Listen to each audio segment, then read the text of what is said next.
Amen. Because it is always a constant command for us, Christians and believers, to grow. Amen. Tayo po ay patuloy na tinuturuan kasi minsan ito po yung na-skip po natin. We are praying for their health. We're praying for finances. We're praying for their relationship. But how about their spiritual maturity? How about their growth sa paglilingkod po sa Panginoon? How about their ministry right now? How many years na nandito po tayo sa gawain po ng Panginoon? Ilang taon na po ba tayo naglilingkod? Ano po ba yung stand until now? Ngayon po ba, nararanasan po ba natin mga kapatid, na nagkaroon tayo ng maturity? Na even a single request of our pastor, please lead a prayer, and you will keep on saying no.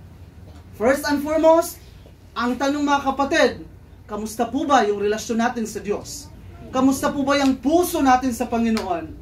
Our biblical character right now is Epaphras. He is not like David. He is not like Abraham or even sa mga well-known na mga characters po natin. Kung napapansin natin si Epaphras mga kapatid, it's about a single click lang po siya na dumaan po dito po sa salita po ng Panginoon. But for us to know him really, who was Epaphras in the Bible? He was a Colossi in Asia Minor and a servant of Christ Jesus. And as a proof, it's in Colossians 4 verse 12, he is one of you, a servant of Christ Jesus greets you. That message of Paul is a message to Colossians. Ibig sabihin, isa po siya sa nandun po, residente po siya ng Colossians, ng Colossi mga kapatid. Isa po siyang Colossians, so he is a part of that territory na kung saan, clear po sa salita ng Lord that he is a servant of Christ. Second one, in Colossians 1:17, our dear fellow servant who is faithful minister of Christ on our behalf. He is also a faithful minister of Christ. And lastly, he is a fellow prisoner of Christ Jesus, sends you greetings, and a Paul's fellow prisoner. Ibig sabihin, dito po, ang meet up po ni Paul sa kanya is yung moment na nandun po mismo kasama po niya sa kulungan mga kapatid. But here, specifically in our verse tonight, Epaphras, a servant of Jesus Christ, always struggling on your behalf in his prayers, that you will stand mature and fully assured in all the will of God. For I bear him witness that he has worked hard for you and for those in Laodicea and Hierapolis. Kapatid, one thing that I admire him is being a man of prayer. There are other attributes of Epaphras, but one thing that is noble is ang pagiging man of prayer po niya. Being a spiritually matured Christian, you are not after now with your own relationship with the Lord. You are always after now kung paano naman po natin na-realize that God is good to us, and how about them? It's very clear in the command of God. Not just loving God with all our hearts, but we need to love one another. Kung mahal po natin mga kapatid, ang kapwa po natin sa pananampalataya, bakit hindi natin sila kailangan ngayong turuan kung paano tayo nag-grow spiritually to Jesus? It's time for us to remind once again na dapat sabay-sabay tayong lalago sa paglilingkod sa Diyos. Sabay-sabay tayong magpapagamit sa Panginoon. At sabay-sabay na ipakita po natin na ang growth na meron tayo ngayon, it's because truly si Lord ang meron tayo. Amen. Amen. We are not serving people. We are not serving anyone na itinayo ng Diyos. But because we focus on our attention is to fix our eyes to the author and perfecter of our faith, na ito po tayo, nagpapatuloy, nagpapalalim sa salita ng Diyos dahil ito ang nais po niya. That's why tonight, church, through the life of Epaphras, ma-remind nawa po tayo that we have even responsibility. Meron po tayong parte sa mga kasama po natin.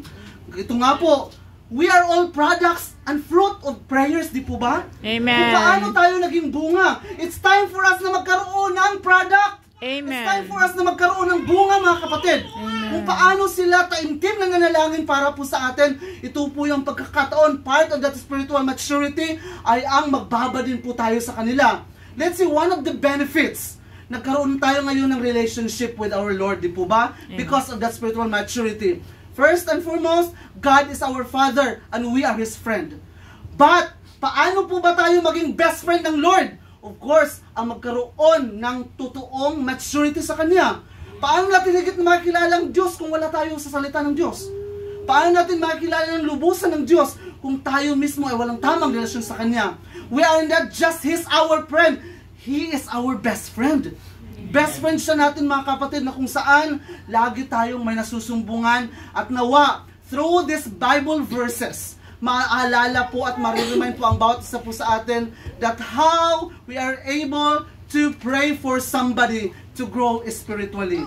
Una, kailangan po natin pray they know God's love. Mga kapatid, pinapaalalahanan po tayo ngayon na ipanalangin na malaman nila ang pag-ibig ng Diyos. Na malaman ng mga taong higit pa, lalo po sa atin, na nandito na, nananampalataya sa Panginoon, nakilala natin sa Kristo, ngunit bakit may mga pagkakataon pa rin na masasabi natin, bukas na, sa susunod na. Bakit meron pa rin po tayong habit na gano'n, may attitude pa rin po tayong gano'n? Totoo po ba yung pag-ibig na naranasan po natin sa Diyos? May you be able to feel and understand how long, how wide, how deep, and how high God's love really is, and to experience His love for yourselves. Kapatid, a reminder of Paul to the Ephesians, at even for the readers, na it's not just about mere information. Na alam natin na ang Diyos ay pag-ibig. It's beyond our comprehension. Na kung ang Diyos, higit na kilala po natin at alam po natin ang pag-ibig po niya, we are always be a living life testimony doon po sa pag-ibig ng Diyos. It's, hindi na po kailangan i-explain po yan. It's all about our experience. Experience po siya na kung saan mga kapatid. Di po ba? Dito po sa pag-ibig na nawa, makilala po nila ng lubusan at makilala natin ng lubusan ang pag-ibig ng Diyos. Dito po, isa po sa nabasa ko lang, yung quote na yon. We can love people, but we cannot lead them. But we can love people even without leading them. But we cannot lead them without loving them. Ibig sabihin mga kapatid, ang nais na ipaabot po sa atin ngayon, let's say for this sentiment of James.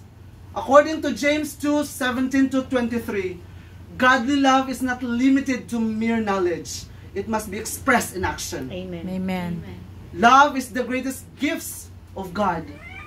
Kasi if we try to recap or babasahin natin muli, we praise God because we freely given po yung gifts of the Holy Spirit. Amen. Ngunit walang kabuluhan ang mga libreng regalo yon if we don't have that love. Amen. Walang silbi po yun. Kaya out of the three, hope, faith, and love, ang pinakadakila ay ang pag-ibig. Amen. Ang sabi nga po in 1 John 4:8, because God is love. Amen. Kapatid, ang paalala lamang po sa atin ngayon, na nawa, knowing that God is love, kung totoo nating alam ng Diyos ay pag-ibig, makita sa buhay natin na mahal natin ang Diyos. Amen? It's really hard for us right now to reach out those who are not here.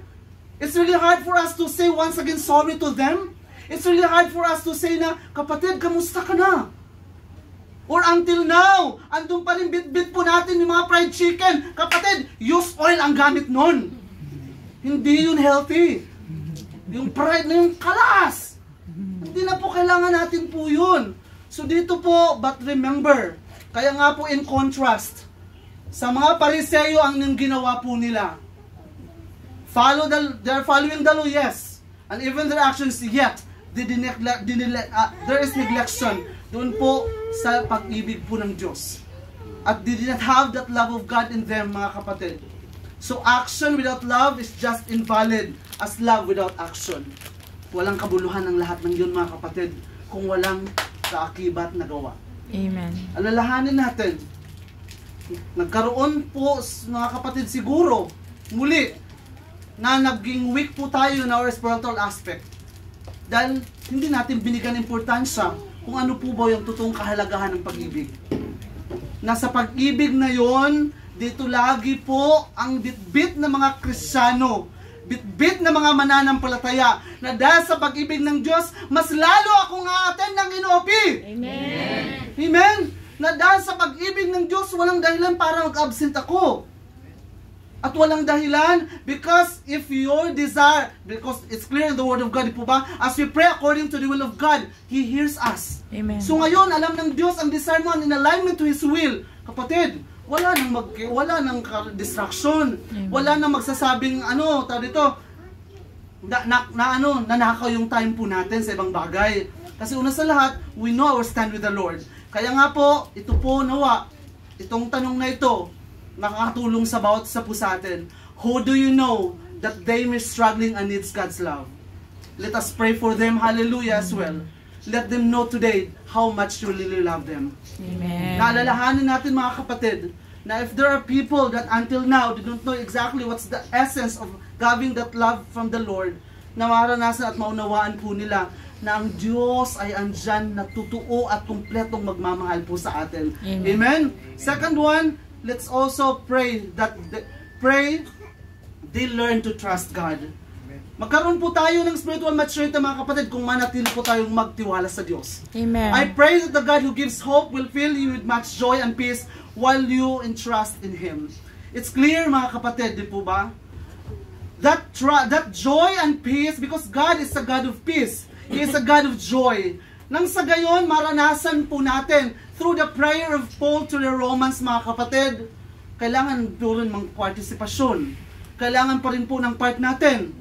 Maranasan lang po natin yung joy at kapayapaan kung magtitiwala po tayo sa Diyos. Amen. Kung hindi po tayo magtitiwala, don't expect for that joy and peace. Amen. Jesus, remember, He is same yesterday, today, and forever. Amen. Unchangeable God po siya.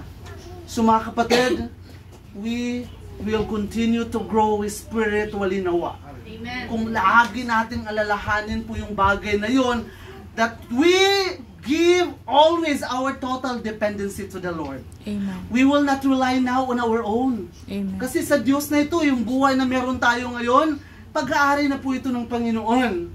So who doesn't need more hope or joy or peace in their lives? Let us pray that God, I know somebody who needs some hope. Help them trust in you during their difficult times. Kapatid, kung tutusin nga po, because of the trust with the Lord, itong pagiging on fire natin lagi sa Panginoon, bunga po ito ng pagtitiwala po natin sa Kanya.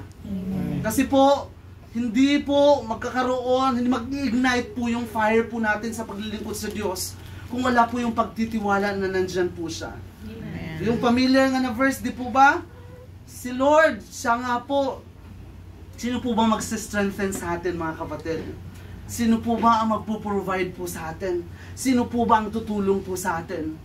But of course, again, it's very clear that we need that full trust sa Diyos. No more partiality, no more compromising. Amen. Kung mag-trust, totoong pagtitiwala sa Diyos. Amen. Hindi yung mag-trust ngayon dahil well provided tayo, ngunit paano naman kung wala?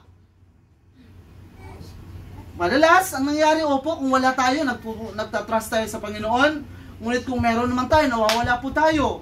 Yun po nakakalungkot. Let's continue to realize, mga kapatid, ang Diyos na meron po tayo, nandyan lagi ang provision. Amen. Nandyan lagi yung favor sa atin. Kaya po, kung sa tingin po natin, na nangihina tayo ngayon, again, trust God.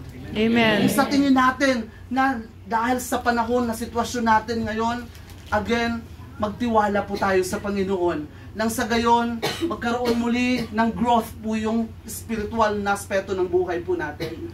And thirdly, sabi po dito, na kailangan po, pray, they receive God's wisdom. Amen. I pray that the glorious Father would give you a spirit of wisdom and revelation. Kapatid, clear po, and even as we try to unawain po yung message ni Paul sa mga Efeso, direct po yung prayer po niya. It was mentioned, the word Father, na mismo nagtuturo sa pananalangin si Pablo sa mga taga-Efeso na manalangin tayo sa Ama. Dahil ang Ama na meron po tayo mga kapatid is the source of that wisdom. The source of that revelation. That through the spirit of revelation will guide it po tayo sa lahat ng ginagawa po natin. Kaya nga po, in James 1:5, Kung sino po yung kurang sa karunungan, humingi sa Diyos. Of course, hindi natin kaligtaan yung dagdag po nun yung 6 na dapat walang pag-aalinlangan. Walang doubt dapat mga kapatid, kung paghingi ng wisdom ang pinag-uusapan, dito pa lamang tanggalin po natin yung pagdadalawang isip. And with that wisdom from the Lord, walang dahilan mga kapatid na tayo ay magkaroon ng weakness in terms of our pananampalataya. Amen. Hindi tayo magiging weak. Bakit? Because well guided tayo in every decision. Well guided tayo sa lahat ng ginagawa natin. At especially, we are always a living proof for sure na kung nandun ang wisdom ng Lord, lahat nagkakaayos. Lahat na ayos po yan. Again, BDO siya. He find ways. Kaya nga po, hayaan po natin. Ngayon, lagi nawang parte ng buhay natin yung ibang kapwa natin. Who do you know that's facing a big decision? Ask God to give them His wisdom. Amen. Ito po ay isa lamang po sa mga instruction din po sa akin na as I meditate the Word of God, let us consider others as well. Na kung sila man ngayon ay nakaranas nga po ng desisyon, kung tayo po ay libreng nakakaranas ng wisdom at nakatanggap ng wisdom ng Diyos, God is a God that is equal to everyone. Lalo po kung kalooban po ng Diyos ang pinag-uusapan. Amen? So lastly, pray they receive God's strength. Ito po, walang dahilan para din po tayo ay manghina.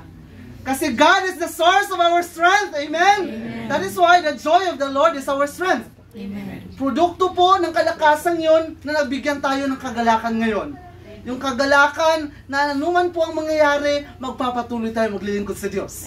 Kagalakan, alam natin, so kapatid, dapat at nawa po, kung totoong may strength sa Lord, wala na magreklamo na malayo ang susunduin. Amen. Wala na magreklamo na malalayo yung lugar na pupuntahan natin. Amen. Because you believe that He is our restorer. Amen. Di po ba?